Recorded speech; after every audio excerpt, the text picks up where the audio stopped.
திமுக தென்மண்டல இளைஞர் அணி நிர்வாகிகள் சந்திப்பு நிகழ்ச்சி நாளை மாலை 3 மணிக்கு விருதுநகர் கல்குறிச்சியில் நடைபெற உள்ளது.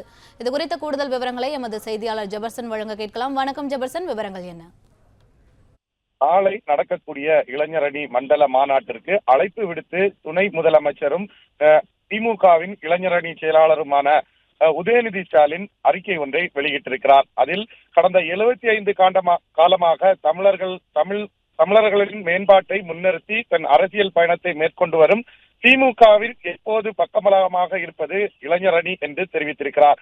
கடந்த 80களில் திமுகவினுடைய முதுகெலும்பாக செயல்பட்ட முன்னாள் முதலமைச்சர் கலைஞர் அவர்களின் வழிகாட்டுதலின் பேர்ல தற்போதைய முதலமைச்சர் மு.க.ஸ்டாலின் அவர்களால் உருவாக்கப்பட்ட இந்த இளைஞர் அணி தொடர்ந்து பல்வேறு விஷயங்கள்ல ஈடுபட்டு வீறு நடை போட்டு வருவதாகவும், தற்போது இருக்கக்கூடிய சட்டமன்ற உறுப்பினர்கள், நாடாளுமன்ற உறுப்பினர்கள், அமைச்சர்கள் என கணிசமானோர் அப்போதைய இளைஞரணி செயல் வீரர்களாக இருந்தவர்கள், அந்த பாசறையில் இருந்து வந்தவர்கள் என பெருமையோடு தெரிவித்திருக்கிறார். இந்த நிலையில்தான் இளைஞர் அணியை வரக்கூடிய சட்டமன்ற தேர்தலை முன்வைத்து இளைஞரணி சார்பில் ஏற்கனவே ஒரு மாநாடு ஒன்று கடந்த 12வது மாதம் 14ஆம் தேதி நடந்து முடித்திருக்கிறது.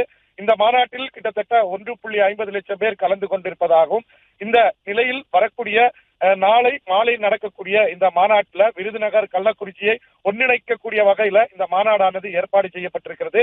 இந்த இளைஞரணி மாநாட்டில் முதலமைச்சர் சிறப்புரையாற்ற இருப்பதாகவும், கழக நிர்வாகிகள் அனைவரும் கலந்து கொள்ள வேண்டும் என்றும் அவர் தெரிவித்திருக்கிறார். மேலும் வரவிருக்கும் 2020-26 சட்டமன்ற தேர்தலில் மீண்டும் முதலமைச்சராக ஸ்டாலினை அரியணை ஏற்ற வேண்டும் என்றும், அதற்காக இளைஞரணி பக்கபலமாக பாடுபட வேண்டும் என்றும் அந்த அறிக்கையில அவர் தெரிவித்திருக்கிறார்.